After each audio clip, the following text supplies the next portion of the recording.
ನಮಸ್ಕಾರ, ನ್ಯೂಸ್ 18 ಡಿಜಿಟಲ್ಗೆ ಸ್ವಾಗತ. ನಾನು ಪೃಥ್ವಿರಾಜ್ ಹಾರನಹಳ್ಳಿ. ಇಡೀ ದೇಶದಾದ್ಯಂತ ಒಂದು ಕ್ಷೇತ್ರ ದೊಡ್ಡ ಮಟ್ಟದಲ್ಲಿ ಚರ್ಚೆ ಆಗ್ತಾ ಇದೆ. ಉಪಚುನಾವಣೆ ನಡೆದಂಥ ವಿಚಾರಕ್ಕೆ ಸಂಬಂಧಪಟ್ಟಂತೆ ಉಪಚುನಾವಣೆಗಳು ನಡೀತಾನೆ ಇರ್ತವೆ. ಆದರೆ ಯಾಕೆ ಸದ್ದು ಮಾಡ್ತಾ ಇದೆ ಅಂತ ನೋಡೋದಾದ್ರೆ, ಇಲ್ಲಿ ಪ್ರಮುಖವಾಗಿ ಚುನಾವಣಾ ತಂತ್ರಗಾರಿಕೆಯಲ್ಲಿ expert mastermind Nitish Kumar ಅವರಿಂದ ಹಿಡಿದು ಈಗಿನ ತಮಿಳುನಾಡಿನ ಸಿಎಂ ವಿಜಯ್ವರೆಗೂ ಚುನಾವಣಾ ತಂತ್ರಗಾರಿಕೆಯನ್ನ ಮಾಡ್ತಾ ಇದ್ದಂಥವರು. ಸಾಕಷ್ಟು ರಾಜ್ಯಗಳಲ್ಲಿ ಹಲವು ಪಕ್ಷಗಳಿಗೆ, ಹಲವು ನಾಯಕರಿಗೆ ತಮ್ಮದೇ ಆದಂಥ ಸ್ಟ್ರಾಟಜಿಯ ಮುಖಾಂತರ ಪೊಲಿಟಿಕಲ್ ಮಾಸ್ಟರ್ ಮೈಂಡ್ ಅಂತ ಕರೆಸ್ಕೊಳ್ತಾ ಇದ್ದಂಥ ಪ್ರಶಾಂತ್ ಕಿಶೋರ್ ಅವರು ಬಂಕೀಪುರ ಕ್ಷೇತ್ರದಲ್ಲಿ ಗೆದ್ದಿದ್ದಾರೆ. ಅದರಲ್ಲಿ ಏನಪ್ಪ ಅಂತ ಇಂಪಾರ್ಟೆಂಟು ಅಂತ ನೀವು ಅಂದ್ಕೊಳ್ತಾ ಇರ್ಬೋದು. ಅಲ್ಲೇ ಇಂಪಾರ್ಟೆಂಟ್ ಇರುವಂಥದ್ದು, ಅಲ್ಲೇ ಮಹತ್ವವನ್ನು ಪಡ್ಕೊಂಡಿರುವಂಥದ್ದು, ಅದಕ್ಕೇನೆ ಸಾಕಷ್ಟು ಚರ್ಚೆ ಆಗ್ತಾ ಇರುವಂಥದ್ದು. ಬಿಹಾರ ರಾಜಕಾರಣದಲ್ಲಂತೂ ದೊಡ್ಡ ಮಟ್ಟದಲ್ಲಿ ಸಂಚಲನವನ್ನು ಸೃಷ್ಟಿ ಮಾಡಿದೆ. ಬಿಕಾಸ್ ಪ್ರಶಾಂತ್ ಕಿಶೋರ್ ಅವರ ಪಕ್ಷವನ್ನ ಕಟ್ಟಿದ್ರು, ಒಂದು ಪಕ್ಷವನ್ನ ಜನಸುರಾಜ್ ಪಕ್ಷ ಅಂತ. 2025 ಬಿಹಾರ ವಿಧಾನಸಭೆ ಎಲೆಕ್ಷನ್ ಸಂದರ್ಭದಲ್ಲಿ ತಮ್ಮ ಅಭ್ಯರ್ಥಿಗಳನ್ನ ನಿಲ್ಸ್ಕೊಂಡು ಬಂದಿದ್ರು. ಆದ್ರೆ ಯಾವುದೇ ಕ್ಷೇತ್ರವನ್ನ ಗೆಲ್ಲಲಿಕ್ಕೆ ಆಗಿರಲಿಲ್ಲ. ಪ್ರಶಾಂತ್ ಕಿಶೋರ್ ಅವರು ಸ್ಪರ್ಧೆಯನ್ನ ಮಾಡಲಿಲ್ಲ, ಎಲ್ಲರ ಪರವಾಗಿ ಹೋರಾಟವನ್ನ ಮಾಡಿದ್ರು, ಪ್ರಚಾರವನ್ನ ಮಾಡಿದ್ರು. ಆದ್ರೆ ಒಂದು ಹಂತದಲ್ಲಿ ವೇವ್ ಅನ್ನ ಕೂಡ ಕ್ರಿಯೇಟ್ ಮಾಡಿದ್ರು. ಆದ್ರೆ ಯಾವ ಕ್ಷೇತ್ರವನ್ನು ಕೂಡ ಗೆಲ್ಲಿಕ್ಕೆ ಆಗಿರಲಿಲ್ಲ. ಆದ್ರೆ ಈಗ ಮೊನ್ನೆ ಬಂಕೀಪುರ ಕ್ಷೇತ್ರದಲ್ಲಿ ಗೆದ್ದಿದ್ದಾರೆ ಪ್ರಶಾಂತ್ ಕಿಶೋರ್ ಅವರು. ಮೊದಲ ಬಾರಿಗೆ ಸ್ಪರ್ಧೆ ಮಾಡಿ ಮೊದಲ ಬಾರಿಗೆ ಜಯವನ್ನ ಸಾಧಿಸುವ ಮುಖಾಂತರ ಸಂಚಲನ ಯಾಕೆ ಸೃಷ್ಟಿ ಆಗ್ತಾ ಇದೆ, ಇದು ಯಾಕೆ ತುಂಬಾ ವೈಬ್ ಕ್ರಿಯೇಟ್ ಮಾಡ್ತಾ ಇದೆ ಅನ್ನುವಂಥದ್ದು ನೋಡೋದಾದ್ರೆ, ಆ ಬಂಕೀಪುರ ಕ್ಷೇತ್ರ ಇದೆಯಲ್ಲ, ಈಗಿನ ಬಿಜೆಪಿಯ ರಾಷ್ಟ್ರೀಯ ಅಧ್ಯಕ್ಷರಾಗಿರುವಂತ ನಿತಿನ್ ನಬೀನ್ ಅವರ ಕ್ಷೇತ್ರ. ಅದು ಬಿಜೆಪಿ ರಾಷ್ಟ್ರೀಯ ಅಧ್ಯಕ್ಷರ ಕ್ಷೇತ್ರದಲ್ಲಿ ಬಿಜೆಪಿಗೆ ಭಾರಿ ಮುಖಭಂಗ ಎದುರಾಗಿದೆ. ನಿತಿನ್ ನಬೀನ್ ಅವರು ಅಲ್ಲಿ ಗೆಲ್ತ್ಕೊಂಡು ಬರ್ತಾ ಇದ್ದಂತ ಕ್ಷೇತ್ರ. 1995ರಿಂದ 2026ರವರೆಗೂ ಕೂಡ ಬಿಜೆಪಿಯ ಭದ್ರಕೋಟೆ ಆಗಿದ್ದಂಥ ಕ್ಷೇತ್ರ. 4 ಬಾರಿ ನಿತಿನ್ ನಬೀನ್ ಗೆದ್ದಿದ್ದಾರೆ. ಅದಕ್ಕೂ ಮುಂಚೆ ಅವರ ತಂದೆ ನಿಂತ್ಕೊಳ್ತಾ ಇದ್ರು, ಅವರು ಕೂಡ ಗೆದ್ದಿದ್ದಾರೆ. ನವೀನ್ ಕಿಶೋರ್ ಸಿನ್ಹಾ ಅವರು, ನಿತಿನ್ ನಬೀನ್ ಅವರ ತಂದೆ, ಅವರು 4 ಬಾರಿ ಗೆದ್ದಿದ್ದಾರೆ. ಅದು ಪಾಟ್ನಾ ವೆಸ್ಟ್ ಅಂತ ಇತ್ತು. ಅದಾದ್ಮೇಲೆ 2010ರ ಬಳಿಕ ಕ್ಷೇತ್ರ ವಿಂಗಡಣೆ ಆದ ಬಳಿಕ ಈ ಒಂದು ಕ್ಷೇತ್ರಕ್ಕೆ ಬಂಕೀಪುರ ಅಂತ ಹೆಸರನ್ನ ಕೊಡ್ಲಾಯಿತು. ಆ ಬಂಕೀಪುರ ಕ್ಷೇತ್ರದಲ್ಲಿ ನಿತಿನ್ ನಬೀನ್ ಅವರು ನಿಂತ್ಕೊಳ್ತಾ ಇದ್ರು. ಅವರು ಕೂಡ ಕಳೆದ 8 ಚುನಾವಣೆಗಳಲ್ಲಿ ಟೋಟಲ್ ಆಗಿ ಇವರ ತಂದೆ ಮತ್ತೆ ಇವರು ಸೇರಿ ಭರ್ಜರಿ ಗೆಲುವನ್ನ ಸಾಧಿಸ್ಕೊಂಡ್ ಬರ್ತಾ ಇದ್ರು. ಎಲ್ಲಿ ಗೆಲ್ತಾರೋ ಬಿಡ್ತಾರೋ ಬಿಜೆಪಿಯವರು, ಆದ್ರೆ ಈ ಬಂಕೀಪುರ ಕ್ಷೇತ್ರದಲ್ಲಂತೂ ಗೆದ್ದೇ ಗೆಲ್ತಾರೆ ಅನ್ನುವಷ್ಟರ ಮಟ್ಟಿಗೆ ಆ ಕ್ಷೇತ್ರ ಭದ್ರಕೋಟೆ ಆಗಿದ್ದಂಥದ್ದು ಬಿಜೆಪಿಗೆ. ಅಂತ ಕ್ಷೇತ್ರದಲ್ಲಿ ಸೋಲನ್ನ ಕಂಡಿದ್ದಾರೆ. ಅದು ಬಿಜೆಪಿ ಸರ್ಕಾರ ಇದೆ, ಬಿಜೆಪಿಯ ಸಿಎಂ ಇದ್ದಾರೆ. ಅಲ್ಲಿ ಸುಮಾರು ಒಂದು 20 ಜನ ಸಚಿವರುಗಳು ಪ್ರಚಾರವನ್ನ ಮಾಡಿದ್ರು, ಸುಮಾರು 18 ಜನ ಸಂಸದರು ಪ್ರಚಾರವನ್ನ ಮಾಡಿದ್ರು, ಸಾಕಷ್ಟು ಜನ ಕೇಂದ್ರ ಸಚಿವರುಗಳು ಪ್ರಚಾರವನ್ನ ಮಾಡಿದ್ರು, ಸ್ವತಃ ಮುಖ್ಯಮಂತ್ರಿನೂ ಕೂಡ ಅಖಾಡಕ್ಕಿಳಿದು ಪ್ರಚಾರವನ್ನ ಮಾಡಿದ್ರು. ಬಿಕಾಸ್ ನಿತಿನ್ ನಬೀನ್ ಅವರ ಕ್ಷೇತ್ರ, ಆ ಕ್ಷೇತ್ರವನ್ನ ಗೆಲ್ಲಬೇಕು. ಯಾಕೆಂದ್ರೆ ಇದು ಬರೀ ಒಂದು ಚುನಾವಣೆಯ ಗೆಲುವು ಮಾತ್ರ ಆಗುದಿಲ್ಲ, ನಿತಿನ್ ನಬೀನ್ ಅವರ ಒಂದು ಪ್ರತಿಷ್ಠೆಯ ವಿಚಾರ ಕೂಡ ಆಗಿತ್ತು. ಆ ಪ್ರತಿಷ್ಠೆ ಮಣ್ಣು ಪಾಲಾಗಿದೆ.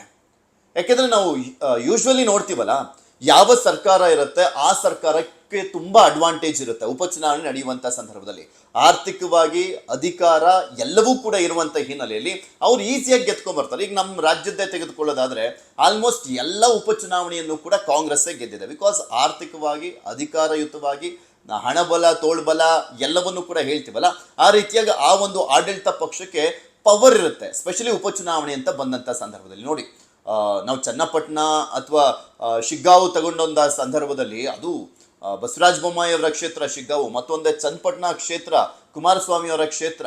ಅವರ ಮಕ್ಕಳನ್ನ ನೆನೆಸಿದ್ರು, ಆದ್ರೂ ಕೂಡ ಹೀನಾಯವಾಗಿ ಸೋತರು. ಕುಮಾರಸ್ವಾಮಿ ಅವರ ಮಗ ನಿಖಿಲ್ ಕುಮಾರಸ್ವಾಮಿ, ಬಸವರಾಜ ಬೊಮ್ಮಾಯಿ ಅವರ ಪುತ್ರ ಭರತ್ ಬೊಮ್ಮಾಯಿ ಇಬ್ಬರು ಕೂಡ ಹೀನಾಯವಾಗಿ ಸೋತರು. ಆಡಳಿತ ಪಕ್ಷ ಅಷ್ಟು ಸ್ಟ್ರಾಂಗ್ ಆಗಿ ವ್ಯವಸ್ಥಿತವಾಗಿ ಚುನಾವಣೆಯನ್ನ ಎದುರಿಸಿತ್ತು. ಬಿಹಾರದಲ್ಲಿ ಹಂಗಾಗ್ಲಿಲ್ಲ. ಸಾಕಷ್ಟು ಚುನಾವಣೆಯಲ್ಲಿ ತಂತ್ರಗಾರಿಕೆಯನ್ನ ಮಾಡಿದ್ರು ಕೂಡ ಬಿಜೆಪಿ ವರ್ಕೌಟ್ ಆಗಿಲ್ಲ. ಪ್ರಶಾಂತ್ ಕಿಶೋರ್ ವರ್ಸಸ್ ಬಿಜೆಪಿ ಅನ್ನುವಂಥ ರೀತಿಯಲ್ಲಿ ದೊಡ್ಡ ಪೈಪೋಟಿ ನಡೀತು. ಬಟ್ ಪ್ರಶಾಂತ್ ಕಿಶೋರ್ ಅವರು ಗೆದ್ದಿದ್ದಾರೆ. ತನ್ನ ಸ್ಟ್ರಾಟಜಿ ಏನು ಅನ್ನುವಂಥದ್ದನ್ನ ತೋರಿಸಿದ್ದಾರೆ. ಜಾತಿ ಬಲ ಇಲ್ಲ, ಪ್ರಶಾಂತ್ ಕಿಶೋರ್ ಅವರು ಬ್ರಾಹ್ಮಣರು, ಆದ್ರೂ ಕೂಡ ಆ ಒಂದು ಕ್ಷೇತ್ರದಲ್ಲಿ ಗೆದ್ದಿದ್ದಾರೆ. ಅವ್ರು ಮುಂಚೆನೆ ಹೇಳಿದ್ರು, ನಾನು ಈ ಒಂದು ಚುನಾವಣೆಯಲ್ಲಿ ಏನಾದರೂ ಸೋತಿದ್ದೆ ಆದ್ರೆ ಇನ್ಯಾವತ್ತೂ ಚುನಾವಣಾ ರಾಜಕಾರಣದಲ್ಲಿ ಇರೋದಿಲ್ಲ ಅಂತ ಹೇಳಿದ್ರು. ಆದ್ರೆ ಅಲ್ಲಿನ ಜನ ಗೆಲ್ಲಿಸಿದ್ದಾರೆ ಅವರನ್ನ. ಇದು ಯಾವ ರೀತಿಯ ಮೆಸೇಜ್ ಅನ್ನ ಕೊಡ್ತಾ ಇದೆ ಅಂದ್ರೆ, ಜಾತಿ ಧರ್ಮದ ವಿಚಾರ ಏನಾದರೂ ರಾಜಕಾರಣವನ್ನ ಮಾಡ್ಕೊಳ್ಳಿ, ಆದ್ರೆ ಶಿಕ್ಷಣ, ಉದ್ಯೋಗ, ಅಭಿವೃದ್ಧಿ, ಉತ್ತಮ ಆಡಳಿತ ವ್ಯವಸ್ಥೆ ಮಾತ್ರನೇ ನಮ್ಗೆ ಇಂಪಾರ್ಟೆಂಟ್ ಅನ್ನುವಂಥ ರೀತಿಯಲ್ಲಿ ಬದಲಾವಣೆಯನ್ನ ಬಯಸಿದ್ದಾರೆ ಪ್ರಶಾಂತ್ ಕಿಶೋರ್ ಅವರ ಮುಖಾಂತರ ಅಂತ ಹೇಳಿದ್ರೆ ತಪ್ಪಾಗಲಿಕ್ಕಿಲ್ಲ. ಇವನ್ ಪ್ರಶಾಂತ್ ಕಿಶೋರ್ ಅವರ ಒಂದು ರಾಜಕೀಯದ ಸಂದರ್ಭದಲ್ಲಿ, ಅಂದ್ರೆ ಈ ಒಂದು ಚುನಾವಣೆಯ ಸಂದರ್ಭದಲ್ಲಿ ಅವ್ರು ಕೊಟ್ಟಂತ ಭರವಸೆನೂ ಕೂಡ ಇದೆ. ಶಿಕ್ಷಣ, ಉದ್ಯೋಗ, ಉತ್ತಮ ಆಡಳಿತ ವ್ಯವಸ್ಥೆ, ಇದೆಲ್ಲದಕ್ಕೂ ಕೂಡ ನಾನು ಒತ್ತು ಕೊಡ್ತೀನಿ, ಎಷ್ಟು ಸಾಧ್ಯನೋ ಅಷ್ಟು ಮಟ್ಟಿಗೆ ಪ್ರಯತ್ನ ಪಡ್ತೀನಿ, ನಿಮ್ಗೆಲ್ರಿಗೂ ಕೂಡ ನಾನು ಭರವಸೆ ಕೊಡ್ತೀನಿ ಅಂತ ಹೇಳಿದ್ರು. ಆ ಭರವಸೆಗೆ ಅಲ್ಲಿನ ಜನ ತಲೆಬಾಗಿದ್ದಾರೆ. ಬಹುದೊಡ್ಡ ಅಂತರದಲ್ಲಿ ಗೆದ್ದಿರೋದು, ಯಾವುದೋ ಮಾರ್ಜಿನ್ ಅಂತರದಲ್ಲ, 20,000 ಮತಗಳ ಅಂತರದಲ್ಲಿ ಗೆದ್ದಿರುವಂಥದ್ದು ಪ್ರಶಾಂತ್ ಕಿಶೋರ್ ಅವರು. ಅಲ್ಲ, RJD 3rd ಪ್ಲೇಸಿಗೆ ಹೋಗಿದೆ, ಬರೀ 14,000 ವೋಟನ್ನು ಪಡ್ಕೊಂಡಿರುವಂಥದ್ದು. ಪ್ರಶಾಂತ್ ಕಿಶೋರ್ ಹತ್ತತ್ರ 65,000 ವೋಟನ್ನು ಪಡ್ಕೊಂಡಿದ್ರೆ BJP 45,000 ವೋಟನ್ನು ಪಡ್ಕೊಂಡಿರುವಂಥದ್ದು. ಈ ಹಿಂದಿನ ಚುನಾವಣೆಯ ರಿಸಲ್ಟ್ ಅನ್ನ ಗಮನಿಸ್ತಾ ಹೋಗೋದಾದ್ರೆ ನಿತಿನ್ ನಬೀನ್ ಅವರು ಹತ್ತತ್ರ 40,000 ರಿಂದ 50,000 ವೋಟ್ ಲೀಡಲ್ಲಿ ಗೆಲ್ತಾ ಇದ್ರು. ಅವ್ರು ತಗೊಳ್ತಿದ್ದಲ್ಲ, ಲೀಡಲ್ಲಿ ಗೆಲ್ತಾ ಇದ್ರು. 2025ರಲ್ಲಿ 1 ಲಕ್ಷ ವೋಟನ್ನ ಪಡ್ಕೊಂಡಿದ್ರು. ಅವರ ಸಮೀಪದ ಸ್ಪರ್ಧಿ RJD 2nd ಪ್ಲೇಸ್ ಅಲ್ಲಿ ಇವರು 40,000 ವೋಟ್ ಲೀಡಲ್ಲಿ ಗೆದ್ದಿದ್ದಂಥದ್ದು. ಲೆಕ್ಕ ಹಾಕೊಳ್ಳಿ ಈಗ ಬಿಜೆಪಿಯ ಪರಿಸ್ಥಿತಿ ಯಾವ ರೀತಿಯಾಗಿದೆ ಅಲ್ಲಿ ಅನ್ನುವಂಥದ್ದನ್ನ. BJP RJD ಮಾತ್ರ ಪೈಪೋಟಿ ಇದ್ದಿದ್ರೆ ಅಲ್ಲಿ ಗೆದ್ಬಿಟ್ಟಿರೋದೇನೋ. ಆದ್ರೆ ಹೊಸ ನಾಯಕನನ್ನ ನೋಡ್ತಾ ಇದೆ, ಪ್ರಶಾಂತ್ ಕಿಶೋರ್ ಮುಖಾಂತರ ಹೊಸ ಭರವಸೆಯನ್ನ ನೋಡ್ತಾ ಇದೆ. ಇದು ಬಿಜೆಪಿಗೆ ಎಚ್ಚರಿಕೆಯ ಕರೆಗಂಟೆ ಅಂತ ಹೇಳಿದ್ರು ಕೂಡ ತಪ್ಪಾಗ್ಲಿಕ್ಕಿಲ್ಲ. ಬಿಜೆಪಿ ರಾಷ್ಟ್ರೀಯ ಅಧ್ಯಕ್ಷರ ಕ್ಷೇತ್ರದಲ್ಲೇ ಸೋಲ್ತಾರೆ ಅಂದ್ರೆ ನಿತಿನ್ ನಬೀನ್ ಅವರ ಪ್ರತಿಷ್ಠೆಗೆ ಎಷ್ಟರ ಮಟ್ಟಿಗೆ ಹೊಡೆತ ಕೊಟ್ಟಿದೆ ಅನ್ನುವಂಥದ್ದು ಇಂಪಾರ್ಟೆಂಟ್. ಅವರಲ್ಲಿ ರಾಜೀನಾಮೆ ಕೊಟ್ಬಿಟ್ಟು, ಸಚಿವ ಸ್ಥಾನಕ್ಕೂ ರಾಜೀನಾಮೆ ಕೊಟ್ಬಿಟ್ಟು ರಾಜ್ಯಸಭೆಗೆ ಹೋದ್ರು. ಆದರೆ ಆ ಒಂದು ಕ್ಷೇತ್ರದಲ್ಲಿ ತಮ್ಮ ಹಿಡಿತ ಕೈ ತಪ್ಪಿದೆ ಅನ್ನುವಂಥದ್ದನ್ನ ಕೂಡ ಈ ಒಂದು ಗೆಲುವು, ಪ್ರಶಾಂತ್ ಕಿಶೋರ್ ಅವರ ಗೆಲುವು ಸ್ಪಷ್ಟವಾಗಿ ತೋರಿಸ್ತಾ ಇರುವಂಥದ್ದು. ಇನ್ನ ನೀರಜ್ ಕುಮಾರ್ ಸಿನ್ಹಾ ಅವರು ಸ್ಪರ್ಧೆಯನ್ನ ಮಾಡಿದ್ರು ಅಲ್ಲಿ ಬಿಜೆಪಿಯಿಂದ. ಕಡೆ ಕ್ಷಣದಲ್ಲಿ ಅಲ್ಲಿ ಅಭ್ಯರ್ಥಿಯ ವಿಚಾರನೂ ಕೂಡ ಗೊಂದಲಕ್ಕೆ ಕಾರಣ ಆಯಿತು. ಅದೇ ನಮಗೆ ಸೋಲಿನ ಕಾರಣ ಅಂತೆಲ್ಲ ಹೇಳಲಾಗ್ತಾ ಇದೆ. ಆದರೆ ಅದೆಲ್ಲವೂ ಕೂಡ ಒಪ್ಪುವಂಥದ್ದಲ್ಲ. ಬಿಕಾಸ್ ಆಡಳಿತ ಪಕ್ಷ ಒಂದು ಭದ್ರಕೋಟೆ, ಆ ಭದ್ರಕೋಟೆಯಲ್ಲಿ ಗೆಲ್ಲುವಂಥ ನಿಟ್ಟಿನಲ್ಲಿ ಯಾವ್ಯಾವ ರೀತಿಯಾಗೆಲ್ಲ ಪ್ರಯತ್ನ ಪಡಬೇಕಾಗಿತ್ತು, ಎಲ್ಲ ರೀತಿಯಲ್ಲಿ ಪ್ರಯತ್ನ ಪಟ್ಟರೂ ಕೂಡ ಗೆಲ್ಲಲಿಕ್ಕೆ ಆಗಿಲ್ಲ ಅಂದರೆ ಅದು ಪ್ರಶಾಂತ್ ಕಿಶೋರ್ ಅವರ ತಂತ್ರಗಾರಿಕೆಯ ಶಕ್ತಿ ಅಂತ ಹೇಳಿದ್ರೆ ತಪ್ಪಾಗ್ಲಿಕ್ಕಿಲ್ಲ. ಜನ್ಸುರಾಜ್ ಪಕ್ಷ ಅನ್ನುವಂಥದ್ದು ಬರೀ ಚಳುವಳಿ ಅಲ್ಲ, ನಾವು ಎಲೆಕ್ಷನ್ ಅಲ್ಲೂ ಕೂಡ ಗೆಲ್ಲಬಹುದು, ಜನ ನಮ್ಮ ಪರವಾಗಿ ನಿಂತ್ಕೊಳ್ತಾರೆ ಅನ್ನುವಂಥ ಮೆಸೇಜ್ ಅನ್ನ ಪಾಸ್ ಮಾಡಿದೆ. 3ನೇ ರಾಜಕೀಯ ಶಕ್ತಿಯಾಗಿ ಪ್ರಶಾಂತ್ ಕಿಶೋರ್ ಅವರ ಜನಸುರಾಜ್ ಪಕ್ಷ ಈಗ ಹೊರಹೊಮ್ಮಿದೆ ಬಿಹಾರದಲ್ಲಿ. ಇಲ್ಲಿಂದ ಪ್ರಶಾಂತ್ ಕಿಶೋರ್ ಅವರು ಒಂದು ಹೋಪ್ಸ್ ಬಂದಿರುವಂತ ಹಿನ್ನೆಲೆಯಲ್ಲಿ ಮುಂದಿನ ದಿನಗಳಲ್ಲಿ ಅವರ ಹೋರಾಟ ಇನ್ನು ದೊಡ್ಡ ಮಟ್ಟದಲ್ಲಿ ಇರುತ್ತಾ ಅನ್ನುವಂಥ ಪ್ರಶ್ನೆ ಕೂಡ ಇರುವಂಥದ್ದು. ಬಿಹಾರದಲ್ಲಿ ಈಗಲೇ ಬಿಜೆಪಿ ಎಚ್ಚೆತ್ತುಕೊಳ್ಳದೇ ಇದ್ದರೆ ನಾವ್ ಏನು ಮಾಡಿದ್ರು ನಡೆಯುತ್ತೆ, ನಮಗೆ ಜನ ವೋಟ್ ಹಾಕ್ತಾರೆ, ಇದೇ ಜಾತಿ ಧರ್ಮದ ವಿಚಾರನೆ ಪ್ರಮುಖವಾಗಿ ಚರ್ಚೆ ಮಾಡ್ತಾ ಹೋದ್ರೆ ಇದು ನಮಗೆ ಪೆಟ್ಟನ್ನ ಕೊಡುತ್ತೆ ಅನ್ನುವಂಥ ಕಠಿಣ ಎಚ್ಚರಿಕೆ ಇದು. ಬಿಕಾಸ್ ಸಾಕಷ್ಟು ಭರವಸೆಗಳನ್ನ ಕೊಟ್ಟಿದ್ದಾರೆ 2025ರ ಎಲೆಕ್ಷನ್ ಸಂದರ್ಭದಲ್ಲಿ. ಒಂದು ಬಿಗ್ ಮ್ಯಾಂಡೇಟ್ ಕೂಡ ಕೊಟ್ಟಿರುವಂಥದ್ದು ಬಿಹಾರದ ಜನ ಬಿಜೆಪಿ ಮತ್ತು